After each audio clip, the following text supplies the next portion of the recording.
I'm old enough to remember when there were no official Five Nights at Freddy's books.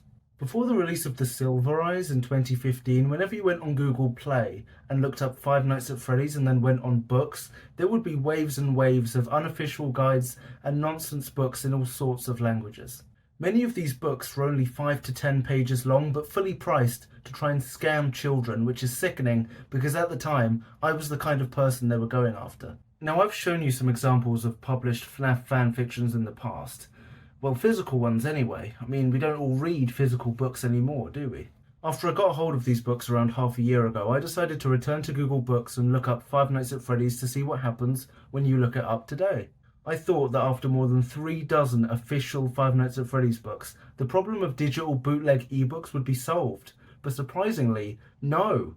There are more than ever. Pages and pages of books with a different tactic. They're all being sold for under £1, and in this case, they're all Spanish. Before long, I realised that they were all being uploaded by the same person, Pedro Oliveira.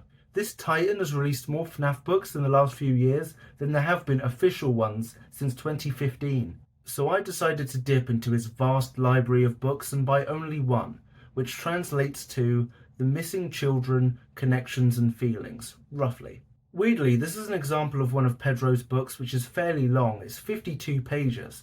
That's almost 1p a page. Surprisingly, it's an entirely original story about a girl called Sarah who explores an abandoned pizzeria with her family and a bunny animatronic called Cottontail, which doesn't exist. I can't admit to any of the ideas in this story being good or inventive because by its very nature, using an IP and being sold for real money unofficially, the book is illegal. It doesn't matter what I think of it, it just shouldn't exist.